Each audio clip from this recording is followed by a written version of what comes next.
And welcome to another episode of the 901 Sports Talk Podcast. I am your host, Jared DeGaetano, and today I have a special treat.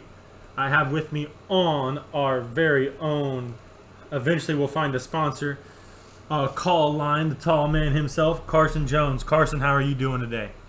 Doing good, man. How are you? Doing good. So, as you know, there's been this big news around the Memphis Grizzlies with the trade they made this weekend. The details of the trade were the Grizzlies sent Eric Bledsoe to the LA Clippers for Patrick Beverley, Rajon Rondo, and a player who I'm about to butcher the mess out of his name, Daniel Oturu. What are your main thoughts on the trade itself? I like the trade. I think Patrick Beverley is a good guy. Well, you know what I mean. He can score. He can do what you need him to do. He's a great role player. I think he'll fit into the system nicely. Rajon Rondo, I'm not sure if we'll be seeing much of him this season, but maybe he can mentor Ja a little bit about the passing and the two-way play. And the other guy, I don't know about that guy. From what I can tell about it, I think it's an interesting trade in general. The big thing is it puts the Grizzlies at 17 men on their roster. So there's much more to be done because you can only have 15.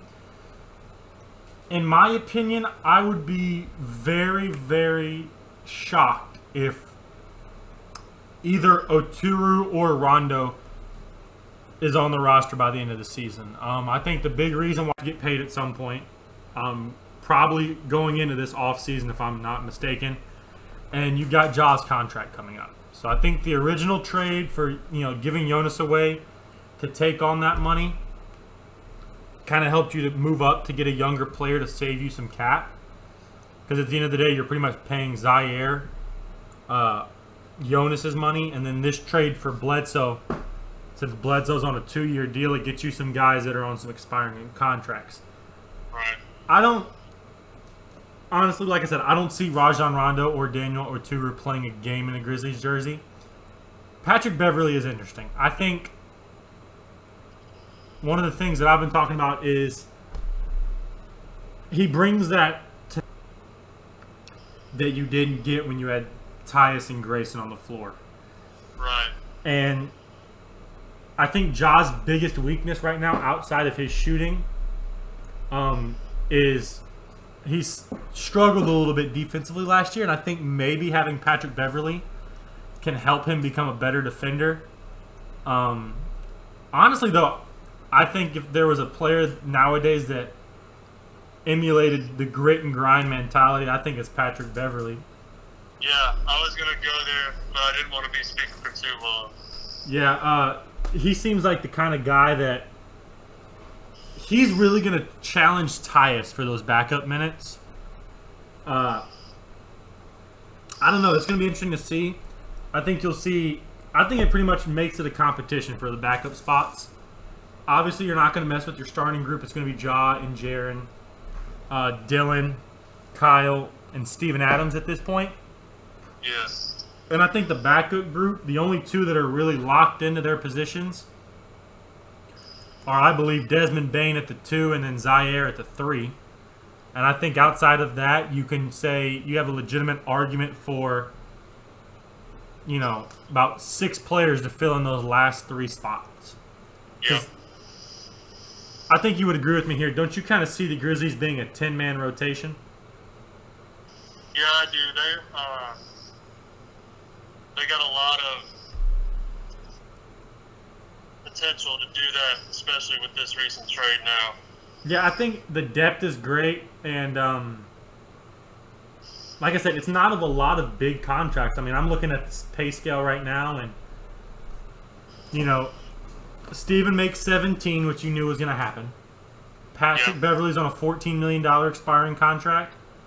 So maybe you keep him this year, and then you can use that 14 to kind of bump up for Jaren. Dylan's on a $12 million. Kyle's at 9. Ja's at 9. Jaren's at 9. D'Anthony Melton's at 8. Tyus and Rondo are at 8. Zaire is at 4. Clark, Conchar, Bain, Aldama are all at 2, and then Tillman, Merrill, and O'Toole are at 1.5. So there's a lot of expiring contracts. I mean, if you look at it from what I see, Merrill's contract is non-guaranteed, so that's pretty much after this year you don't have to pay him. Even if you decide to cut him, he might be the one to cut.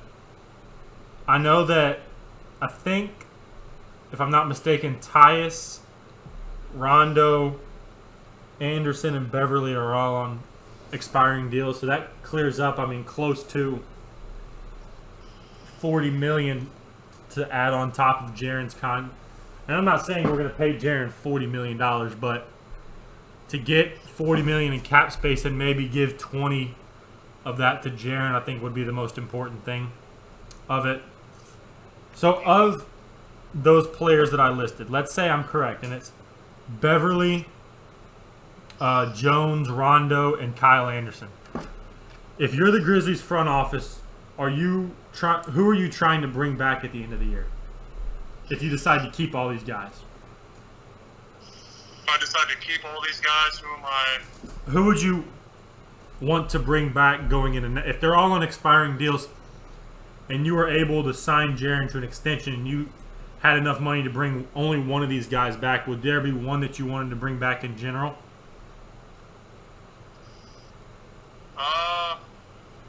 Probably Patrick Beverly, because he's the best player out of all of them, I think. And he can still be able to teach Ja the defensive ways that he has, and he brings that dog mentality. And I bet you he's got the same attitude in the locker room, and he'll give everyone that sort of attitude and outlook on things. So I would do Patrick Beverly. I would agree. I think it's either Beverly. How confident are you in Zaire Williams at the end of this year? If you think Zaire can start, I think bringing back Kyle Anderson would have to be like a cheap contract, and he'd be a bench, because he'd be a bench guy at that point. Yeah. But I don't expect him to be in a Grizzlies jersey next year if you trust Zaire. Because he's not the most flashiest player around, but he fills up stat sheets, and I think that says something. That will get you paid on certain teams, especially teams that are rebuilding or something like that and just need a player to kind of help. Because I think one of the things with Kyle is he's got such a high basketball IQ and can run that point guard position almost. So he's the kind of guy that you could put on the floor like the Grizzlies did with Ja Morant, and you don't put all the pressure on Ja to be the ball handler.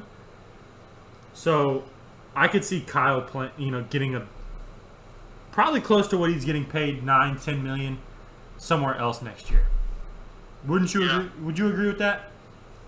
I do agree with that. Kyle Anderson, he has a really smart IQ basketball wise, and he's not going to be the fastest guy. He's not going to be, the leading scorer on any team he goes. He's just going to do what he does, gets the job done, a reliable backup option maybe, or just a reliable scorer. So, I see him being able to get paid the same at another place.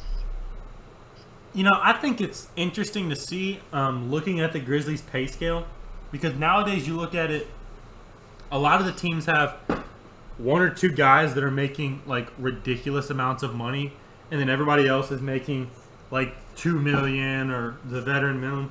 Looking at the Grizzlies pay scale, they've got, from $9.9 million to $8 million, the Grizzlies they've got 6 guys making somewhere between $8 to $9 million. So they're not really built right now to be paying guys large amounts of money. Now, obviously, that's going to change in 2 or 3 years when Ja and Jaren are going to get their extensions. But I think it helps play to the depth of the Grizzlies, and I think that's kind of what they have to lean on right now. Obviously, Ja, in my opinion, is a superstar.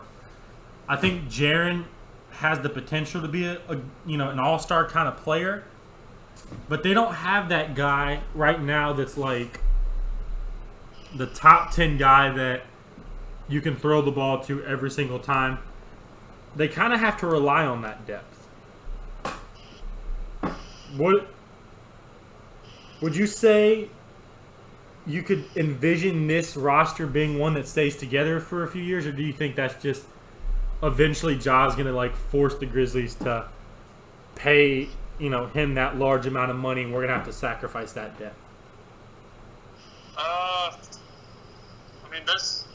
It's tough to say, really.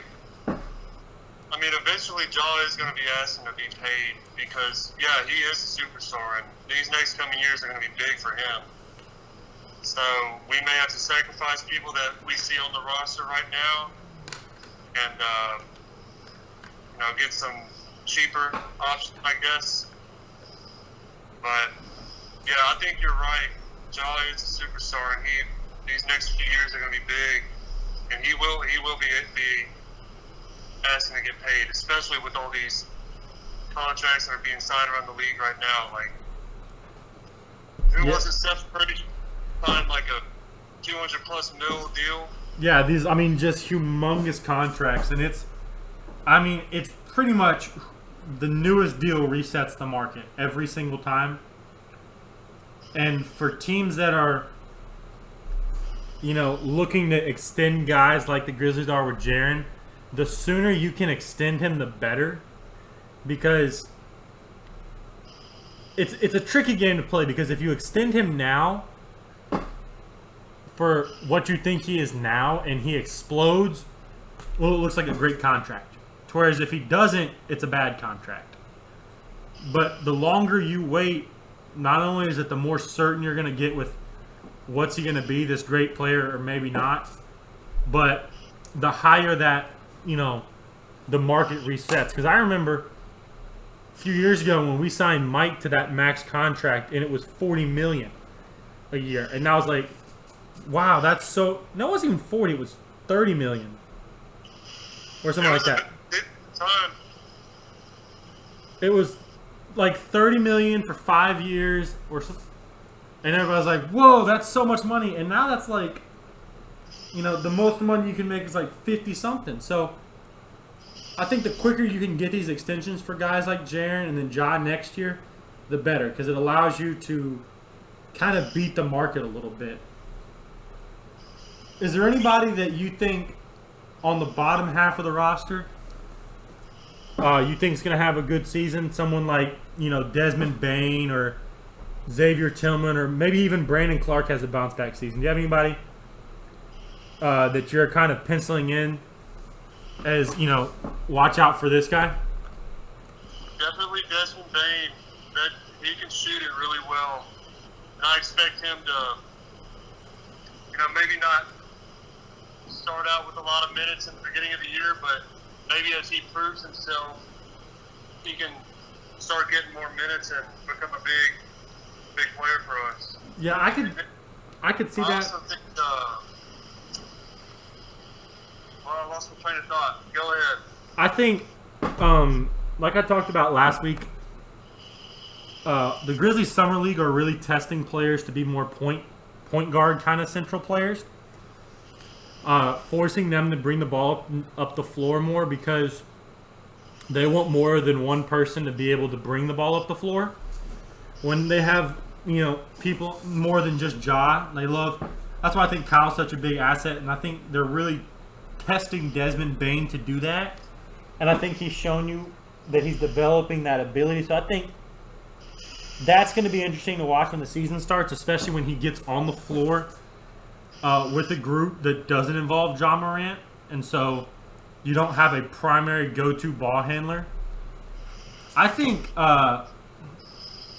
with the signing of him, with the trade for Patrick Beverley, I think having a rotation of him and Patrick Beverley be your backup guards on that bench unit could be interesting to see, because those are two really good 3-and-D kind of guys.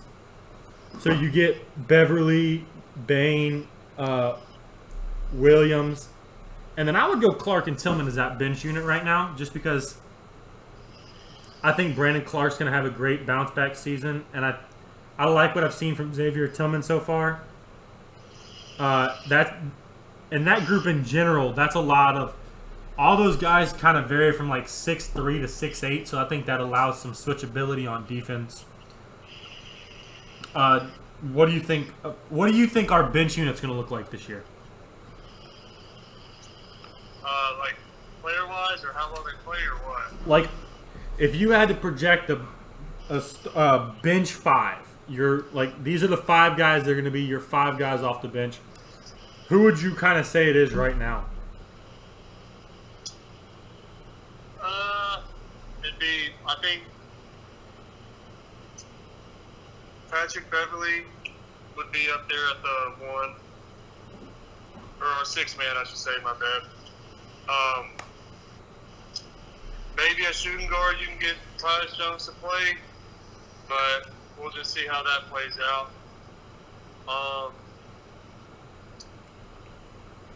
I guess Brandon Clark at the 3 or the 4, probably at the power forward position. Small forward, that might be a toss-up between the guy we just drafted. I'm sorry, what's his name? Zaire Williams. Zaire Williams, yeah. He might be a small forward or power forward. And center, I can't say I'm too knowledgeable about the center. I think it's interesting because, we talk about this group, and it's so difficult to say because obviously you have your starting 5. And, I just disconnected from Carson. Hold on. Oops, big oops. You have your starting 5, and after that you kind of have... Sorry about that, bud. Looks like you got disconnected there for a minute. Yeah, it was weird. Welcome back. So, as I was saying, it's starting 5-wise, you're kind of locked in the way it is. After that, you've got about 6 or 7 guys that you really want to roll out in that bench group, with Tyus, Patrick Beverly, DeAnthony Melton, Bain, Clark, Tillman, and Zaire. And that's even if you don't decide to roll out someone like Santi Aldama or something like that. So it's going to be hard to see. Overall, I'm excited for the season. Obviously, there's still multiple moves to be made. They've still got to find a way to not get rid of, but move on in one way, shape, or form from 2 players. They're at 17 right now, and they need to get back down to 15. Is there anybody that you think on the roster right now that is the most likely to be traded besides obviously Rajon Rondo? That's tough to say, really. Yeah, I really can't say. It's going to be a battle at training camp, I guess, for who keeps the spots and who gets cut. And I think the other thing is, if you're willing to trade with somebody, you pretty much need to make a list of untouchables, and that would obviously be your big 3 with Ja, Dylan, and Jaren. And then, obviously you don't want to move on from Zaire. You just drafted him. Yeah. I think you wouldn't want to include Kyle or Steven Adams in that group. Maybe even Desmond Bain. And after that, you just kind of call teams and say, this is a list of players.